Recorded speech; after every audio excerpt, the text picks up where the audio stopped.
আসসালামু আলাইকুম আরব আমিরাত প্রবাসী ভাইগণ, আশা করি আপনার প্রত্যেকে ভালো আছেন।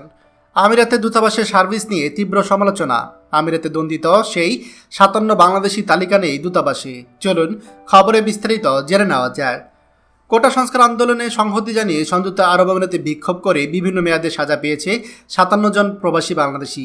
বিক্ষোভকারীদের দেশটির বিভিন্ন প্রদেশ থেকে আটকের পর গত ২২ জুলাই ৩ জনকে যাবজ্জীবন, একজনকে ১১ বছর এবং বাকি ৫৩ জনকে ১০ বছর করে কারাদণ্ড দেয় স্থানীয় আদালত। তবে এখন পর্যন্ত এই সাজাপ্রাপ্ত ৫৭ বাংলাদেশি প্রবাসী তালিকা পায়নি দূতাবাস।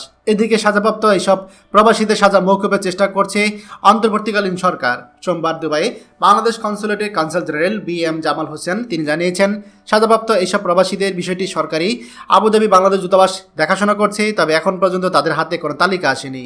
আবুধাবিতে বাংলাদেশের রাষ্ট্রদূত মোহাম্মদ আবু জাফর তিনি বলেন, বিষয়টি খুবই গুরুত্ব সহকারে দেখছে আবুধাবি বাংলাদেশ দূতাবাস। তাদের আটকের পর রায় হয়েছে, পরবর্তীতে এই রায় রিভিউ করার সুযোগ আছে কিনা এটি আইনজীবীর মাধ্যমে খতিয়ে দেখতে হবে। যদিও সাজাপ্রাপ্ত ৫৭ জন বাংলাদেশি অফিসিয়াল তালিকা এখনও পাওয়া যায়নি। অন্তর্বর্তীকালীন সরকার তাদের সর্বাত্মক সহযোগিতার কথা জানিয়েছে। রাষ্ট্রদূত জানিয়েছে, বাংলাদেশ দূতাবাসের পক্ষে এই সব বিষয়ে মিশরীয় একজন উকিল কাজ করছে, তবে দেশটিতে থাকা কোনো উকিল যদি স্বেচ্ছায় বিনা পারিশ্রমিকে এই কাজটি করতে আগ্রহ প্রকাশ করে তাকেও দূতাবাস স্বাগত জানাবে। এদিকে সংযুক্ত আরব আমিরাতে বিএনপি আহ্বায়ক জাকির হোসেন জানিয়েছে, ছাত্র জনতার পক্ষে যারা আমিরাতে মিছিলে অংশ নিয়েছে তারা অত্যন্ত সাধারণ প্রবাসী, তারা না বুঝে এই কাজটি করেছে, তাদের ছাড়িয়ে নেওয়া প্রয়োজন। ইতিমধ্যে আরব আমিরাতে বিএনপি এবং তাদের অঙ্গ সংগঠনের নেতাকর্মী সহ দেশটিতে আটক প্রবাসীদের একটি তালিকা করার চেষ্টা করছেন তারা। প্রিয় আরব আমিরাত প্রবাসী ভাইগণ, আপনারা চিন্তা করে দেখুন, সংযুক্ত আরব আমিরাতে এই যে ৫৭ জন বাংলাদেশিকে আটক করা হয়েছে, তারা কিন্তু গত প্রায় জুলাই মাসে আটক হয়েছে, অর্থাৎ সেই ১৭-১৮ তারিখে যখন বিক্ষোভ হয় তখন তাদেরকে গ্রেপ্তার করা হয়। এখন পর্যন্ত এই যে ধরেন আগস্ট মাসে অর্ধেক সময় শেষ হয়ে গিয়েছে, তারপরও আমাদের এই দূতাবাস এই সকল প্রবাসীদের তালিকা পর্যন্ত করতে পারেনি। চিন্তা করে দেখুন, এই হচ্ছে আমাদের দূতাবাসের অবস্থা।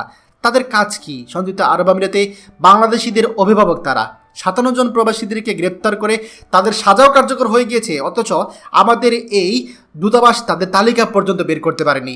এই সকল লোকদেরকে বাংলাদেশ সরকার তারা কর্মরত অবস্থায় রেখেছে দূতাবাসে।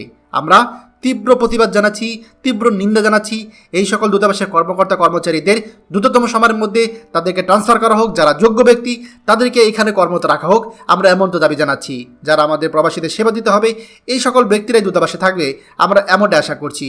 খবরটি আমাদের সকল প্রবাসী ভাইদের সাথে এখনই শেয়ার করে সবাইকে এই গুরুত্বপূর্ণ খবরটি জানার সুযোগ করে দিন। আর আপনি যদি আমাদের এই চ্যানেল নতুন হয়ে থাকেন, অবশ্যই আমাদের চ্যানেলটিকে সাবস্ক্রাইব করুন খবর সকল গুরুত্বপূর্ণ খবরাখবর সবার আগে পাওয়ার জন্য। ধন্যবাদ সবাইকে। আমাদের সকল ভিডিও আপডেট সবার আগে পেতে আমাদেরকে সাবস্ক্রাইব করুন।